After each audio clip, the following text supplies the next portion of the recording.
Hey guys, welcome back to my channel. I thought I would sit down today and show you guys how I meal prep, and I'm doing like quote unquote on meal prep because I don't do like the standard meal prep, if that makes any sense. So what I do is I just write out every single day of the week and I write what I'm going to make.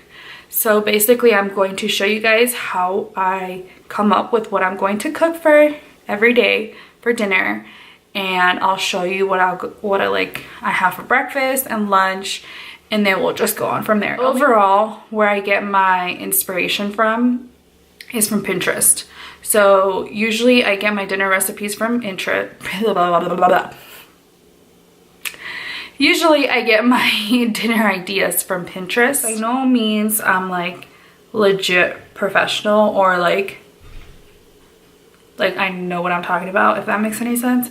But this just works for me and it keeps me like on track. So I'm not wondering every night, oh, what am I going to cook?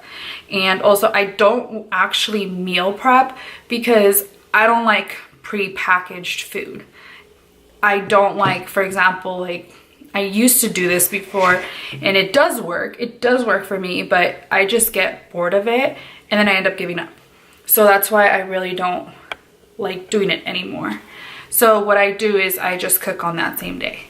So yeah, let me show you guys how I get my grocery list ready and how I make the list on what am I gonna make every night. So to look up my recipes, I usually go on Pinterest and I usually type in healthy dinner recipes, and as you can tell, a bunch of recipes come out. Sometimes it is overwhelming, but I take my time and I scroll through, and one factor that makes me decide to choose that recipe is the ratings. I can't talk today. So the ratings, I usually look at the ratings, and also I look at the ingredients to see what I have and not have, and basically that's what I go based off of. So yeah, I'm just scrolling through and looking at the recipes. So basically how I start off is I write the dates of that week, which I think next week is the 14th, if I'm not mistaken.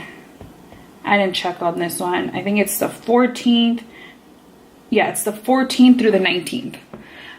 So basically what I do is I'll just go ahead and write, like I'll write in Monday.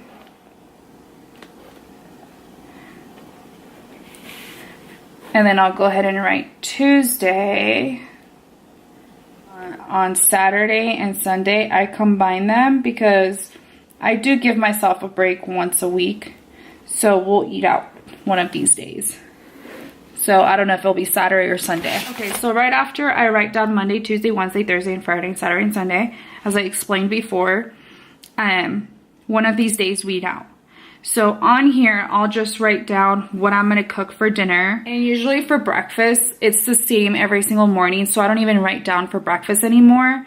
We usually have eggs, bacon, and bagel, and then that's it. That's all we literally have every single day. Really, like breakfast and lunch, I really don't write anything down anymore, but for the purpose of this video, so it can be helpful to others, I'll do it. So after deciding what I want to make, I usually click on it and press read it, like I did with this Philly steak bell peppers, I think that was the name of it. And usually when you press read it, it takes you to the original blogger's website, and it'll give you the original recipe, which is what I did.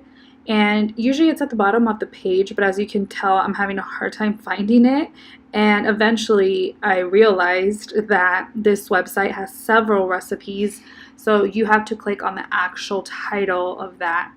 So, which is what I just did right now. So then usually I'll scroll down and then I'll take a look at the ingredients, and what I really liked about this recipe is I only needed to buy the bell peppers and the shaved steak, and everything else I had. So there you go. I saved a little bit of money. I only had to buy 2 ingredients and voila.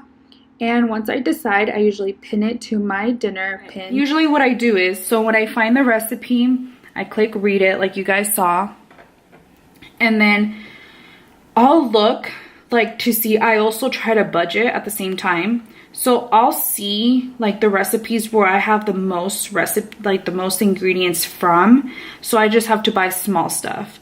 So what I do, like I'll write on Monday, I'll write Philly cheese steak, recipe stuffed steak, stuffed peppers, there you go. And then after looking at it, I have most ingredients. The only thing you need is 2 green bell peppers, 1 sweet onion, 1 pound of shaved steak, mozzarella cheese, and extra virgin olive oil, which I have everything. So mostly everything. I just need, for example, I'll put 2 green peppers, and this is my grocery list. 2 green bell peppers. And then I do need like 1 pound of shaved steak. Pretty much that's it. It's very simple. I just look for recipes on Pinterest, write them all down, look up the ingredients that I need, write them down on my grocery list, and then I just go to the grocery store and I just buy what's on my grocery list. Also, another technique that we have so we don't overbuy at the grocery store is we have like this little whiteboard thingy. So whenever we run out of ingredients, you can tell we already have some up here, we just write them down. Okay, so thank you guys so much for watching. That was my way of staying on track when we go to the grocery store and knowing exactly what we're gonna eat every single night. So I hope you guys enjoyed it, and maybe this motivates you guys or gives you guys an idea on how to start eating healthy and starting your weight loss or whatever it is, healthier lifestyle. But I hope you guys enjoyed the video, and thank you so much for watching, and please make sure to subscribe, and I'll see you guys next time. Bye.